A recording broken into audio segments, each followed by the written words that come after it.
ജീവിതകാലത്ത് നമ്മൾ ചെയ്യുന്ന അമലുകൾ, എല്ലാ അമല് ചെയ്യുന്നതിൻ്റെയും പിന്നിലെ താല്പര്യം അത് ആഖിറത്തിലേക്ക് ശേഖരിച്ചു വെക്കുക എന്നുള്ളതാണ്. പക്ഷെ ആഖിറത്തിലേക്ക് എത്തുന്ന സമയത്ത് നമ്മൾ ചെയ്യുന്ന അമലുകളൊന്നും കാണാതെ വരുന്നൊരവസ്ഥ വരും. അതുകൊണ്ട് എപ്പോഴും നമുക്കുണ്ടായിരിക്കേണ്ട ഒന്നാണ് ഇഖ്ലാസ് എന്ന് പറയുന്നത്. മഹാനായിട്ടുള്ള ആമിർ ബിനു അബ്ദു ഖൈസ് റളിയല്ലാഹു തആല അൻഹുവിനെ അബ്ദുൽ മലിക് റളിയല്ലാഹു അൻഹു സ്വപ്നത്തിൽ കാണുകയാണ്. അങ്ങനെ സ്വപ്നത്തിൽ കാണുന്ന സമയത്ത് ചോദിക്കുന്നുണ്ട്, ഏറ്റവും നല്ല അമൽ അയ്യുൽ അഅ്മാലി അഫ്ളലു, ഏറ്റവും നല്ല അമൽ ഏതാണ് എന്ന് ചോദിക്കുകയാണ്. ആ സമയത്ത് മഹാനവറുകൾ പറയുന്ന മറുപടി, മാ ഉരീദു ബിഹി വജ്ഹ അല്ലാഹി, അള്ളാഹുവിൻ്റെ വജ്ഹിന് വേണ്ടി, അള്ളാഹുവിൻ്റെ തൃപ്തി ഉദ്ദേശിച്ചുകൊണ്ട് ഞാൻ ചെയ്യുന്ന ഒരു കാര്യമല്ലാതെ ആ കാര്യം മാത്രമാണ് ഏറ്റവും നല്ല അമൽ എന്ന് പറയുകയാണ്. എന്ത് കാര്യം ചെയ്യുമ്പോഴും അള്ളാഹുവിൻ്റെ തൃപ്തിക്ക് വേണ്ടി ചെയ്യുക. അങ്ങനെ അള്ളാഹുവിൻ്റെ തൃപ്തിക്ക് വേണ്ടി എന്ത് കാര്യം ചെയ്യുകയാണെങ്കിലും അതിൽ ഒരുപാട് ബെനിഫിറ്റുകൾ നമുക്കുണ്ട്. ഇപ്പോൾ നമ്മൾ ഈ വർത്തമാന കാലഘട്ടത്തിൽ നമ്മൾ ജീവിക്കുന്ന സമയത്ത് നമുക്ക് പലർക്കും വരുന്നൊരു പ്രശ്നം എന്താണെന്നറിയോ? പല ആളുകൾ നമ്മൾ പ്രതീക്ഷിച്ചതുപോലെ തിരിച്ച് ബിഹേവ് ചെയ്തില്ലെങ്കിൽ ഭയങ്കര ബുദ്ധിമുട്ടാണ്. അപ്പോൾ നമ്മൾ പറയും ഒരാൾക്ക് ഞാൻ അത്രയും ഉപകാരങ്ങൾ ചെയ്തു കൊടുത്തു, എന്നിട്ടൊരു നന്ദിയുടെ വാക്ക് പോലും പറയാതെ അയാൾ പോയി. അല്ലെങ്കിൽ ഞാൻ അവനെ ഇത്രയും നോക്കിയതല്ലേ, ഇങ്ങനെയൊക്കെ വളർത്തിയതല്ലേ, എന്നിട്ട് ഒരു നന്ദി കാണിച്ചില്ലല്ലോ എന്നൊക്കെ പറയും. ഇതിന് നമ്മൾ സൈക്കോളജിക്കലായിട്ട് അല്ലെങ്കിൽ മോട്ടിവേഷൻ്റെ ആളുകളൊക്കെ പറയും, എന്താ പറയുക, നെവർ എക്സ്പെക്റ്റ് അല്ലെങ്കിൽ don't expect anything from anyone. ഒരാളിൽ നിന്നും നിങ്ങൾ ഒന്നും പ്രതീക്ഷിക്കരുത് എന്നാണ് പറഞ്ഞതിൻ്റെ അർത്ഥം. Don't expect anything from anyone. നമ്മളൊരാൾക്ക് എന്ത് കാര്യം ചെയ്തു കൊടുത്താലും ആ കാര്യം കൊണ്ട് നമ്മൾ തിരിച്ചയാളിൽ നിന്നും ഒന്നും പ്രതീക്ഷിക്കാൻ പാടില്ല. ആ പ്രതീക്ഷിക്കുന്ന കാര്യം കിട്ടാതെ പോകുമ്പോഴാണ് നമ്മൾ പലപ്പോഴും നിരാശരാകുന്നത്. നമ്മളെല്ലാവരും സെൽഫിഷായ ലോകത്താണ്. ഒരു ഉദാഹരണം എടുത്തു നോക്കിയും, നമ്മുടെ മക്കളെ വളർത്തുന്നത് എന്തിനാ? നമ്മുടെ കാര്യത്തിന് വേണ്ടിയിട്ടാണ് അല്ലേ? ആണ്. നമ്മുടെ മക്കളെ നമ്മൾ വളർത്തുന്നത് എന്ത് കാര്യത്തിന് വേണ്ടിയിട്ടാണ്? നമ്മുടെ കാര്യത്തിന് വേണ്ടിയിട്ടാണ്.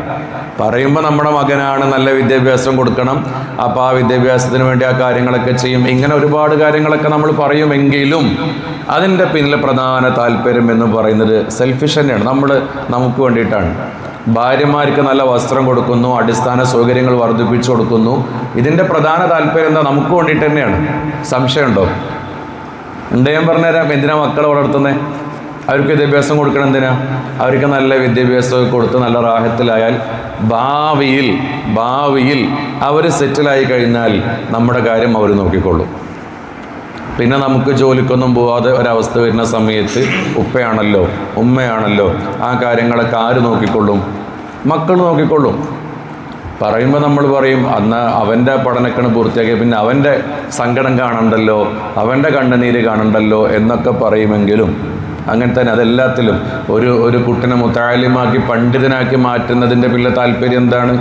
ആ ഉപ്പയും ഉമ്മയും പറയും, മരണപ്പെട്ട് കഴിഞ്ഞാൽ ഖബറിൻ്റെ അടുക്കൽ വന്നിട്ട് ദുആ ചെയ്യാൻ എനിക്കൊരു മകനുണ്ടാവുമല്ലോ. ഞാനാ പറയണ ആ സെൽഫിഷായ ചിന്ത നല്ല ചിന്തയാണെന്ന് പറയുന്നത്. അപ്പോൾ അങ്ങനെയാണ് ഒക്കെ ചെയ്യുന്നത്. അപ്പോൾ ഈ സൈക്കോളജിക്കലായിട്ട് പറയും, ആരിൽ നിന്നും ഒന്നും പ്രതീക്ഷിക്കരുത്. അങ്ങനെ പ്രതീക്ഷിച്ചാൽ ആ പ്രതീക്ഷിച്ചത് കിട്ടിയില്ല എന്നുണ്ടെങ്കിൽ നമുക്കൊക്കെ വലിയ സങ്കടം വരും. അവിടെയാണ് അയ്യുൽ അഅ്മാലി അഫ്ളലു, ഏറ്റവും അഫ്ളലായ അമൽ ഏതാണ് എന്ന് ചോദിച്ചപ്പോൾ അതിന് മഹാനവറുകൾ കൊടുത്ത മറുപടിയാണ് മാ ഉരീദു ബിഹി വജ്ഹല്ലാഹി, അള്ളാഹുവിൻ്റെ തൃപ്തിക്ക് വേണ്ടി ചെയ്യുക. എന്ത് കാര്യം ചെയ്യുമ്പോഴും അള്ളാഹുവിൻ്റെ തൃപ്തിക്ക് വേണ്ടി ചെയ്യുക. അങ്ങനെ ചെയ്തു നോക്കി, പിന്നെ ആരിൽ നിന്നും നമ്മളൊന്നും പ്രതീക്ഷിക്കൂല. ഒരാൾ എന്ത് ചെയ്തു? ഒരാൾക്കൊരു 500 രൂപ ചോദിച്ച സമയത്ത്, കടം ചോദിച്ച സമയത്ത് കടം കൊടുത്തു. അവിടെ പരിശുദ്ധ ഇസ്ലാം പറയുന്നുണ്ടല്ലോ, ഒരാൾ കടം കൊടുത്താൽ ആ കടം കൊടുത്തതിൻ്റെ പകുതി സ്വതക്ക ചെയ്തതുപോലെയാണ്. അതുകൊണ്ടാണ് മുആമലാത്തിൻ്റെ ബാബെടുത്ത് പരിശോധിച്ചു കഴിഞ്ഞാൽ ധാരാളം മുആമലാത്തിൻ്റെ വിഷയങ്ങൾ പറയുന്നിടത്ത് കടം കൊടുക്കുക എന്ന് പറയുന്നിടത്ത് മാത്രം കാണുന്ന പ്രത്യേകതയാണ് യുസന്നു, അത് സുന്നത്താക്കപ്പെടുന്നു. കടം കൊടുക്കുക എന്നുള്ളത് സുന്നത്താണ്. വാടകയ്ക്ക് കൊടുക്കൽ സുന്നത്തില്ല, വായ്പ കൊടുക്കൽ സുന്നത്തില്ല. പക്ഷെ കടം കൊടുക്കുക എന്ന് പറയുന്ന സംഭവം എന്താണ്? അത് സുന്നത്താണ്. അത് പറയാനുള്ള കാരണം അതിലൂടെ എന്ത് ചെയ്യുന്നുണ്ട്? സ്വതക്ക ചെയ്തതുപോലത്തെ പ്രതിഫലം നമുക്ക് ലഭിക്കുന്നുണ്ട് എന്നതാണ് അതിൻ്റെ പിന്നിലെ താല്പര്യം. ഇത് ഒരാൾക്ക് നമ്മൾ കൊടുക്കുകയാണെങ്കിലും ആ പൈസ ആൾ തിരിച്ചു കൊടുക്കണം. നമ്മളൊരാൾക്ക് കടം കൊടുത്താൽ തിരിച്ചു കൊടുക്കണം, അതൊക്കെ.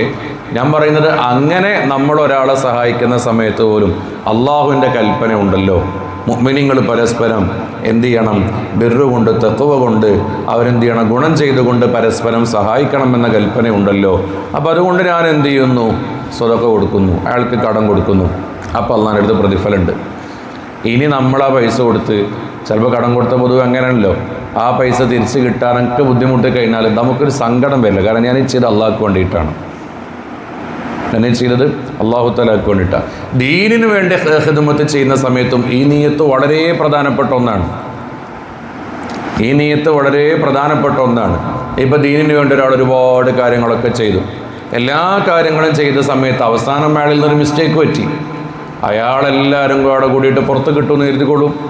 അങ്ങനെ കരുതുമ്പോഴും ഈ മനുഷ്യർ ഇതൊക്കെ ചെയ്യുന്ന സമയത്ത് ഞാനിതൊക്കെ ചെയ്യുന്നത് അള്ളാഹ്ക്ക് വേണ്ടിയിട്ടാണല്ലോ എന്നൊരു നിയ്യത്തുണ്ടെങ്കിൽ അയാൾ ആര് പുറത്ത് കിട്ടാലും അയാൾക്ക് പ്രശ്നമല്ല. കാരണം ഞാൻ ചെയ്തത് മുഴുവനും എൻ്റെ അക്കൗണ്ടിൽ സ്റ്റോർ ചെയ്ത് കിടക്കുന്നുണ്ട്, അതൊക്കെ എനിക്ക് അള്ളാഹു സുബ്ഹാനഹു തആലയിൽ നിന്ന് തിരിച്ച് കിട്ടുന്നുണ്ട്. അതുകൊണ്ട് എനിക്കതിൽ വിഷമമില്ല, എനിക്കതിൽ സങ്കടമില്ല എന്നുള്ള നിയ്യത്ത് വരും. അപ്പോൾ എന്ത് ഖിദ്മത്ത് ചെയ്യുമ്പോഴും അതിൽ അള്ളാഹുവിൻ്റെ തൃപ്തിയെ മാത്രമേ നമ്മൾ ചിന്തിക്കാൻ പറ്റുള്ളൂ. ഒരു വഴിയിൽ നിന്നൊരു കല്ലെടുത്ത് മാറ്റുകയാണെങ്കിൽ പോലും അള്ളാഹിൻ്റെ തൃപ്തി നമ്മൾ ചിന്തിക്കണം. ചില ആളുകൾ ഈ റോഡ് സൈഡിൽ ആക്സിഡൻറ്റ് പറ്റി കിടക്കുന്ന ആളുകളെ സഹായിക്കും, പെട്ടെന്നൊക്കെ സഹായിക്കും. അപ്പോൾ അതിന് പറയും, എന്നാണ് അവൻ നമ്മളങ്ങനെ കിടക്കുക, അപ്പോൾ അന്ന് നമ്മളെ സഹായിക്കാൻ ഒരാൾ വേണ്ടെന്നുള്ളത് നല്ല ചിന്തയാണ്. പക്ഷെ ആ സമയത്തും ഏത് ചിന്ത വരണം? അള്ളാഹിൻ്റെ തൃപ്തിക്ക് വേണ്ടിയുള്ള ചിന്തയെന്ന് വരണം.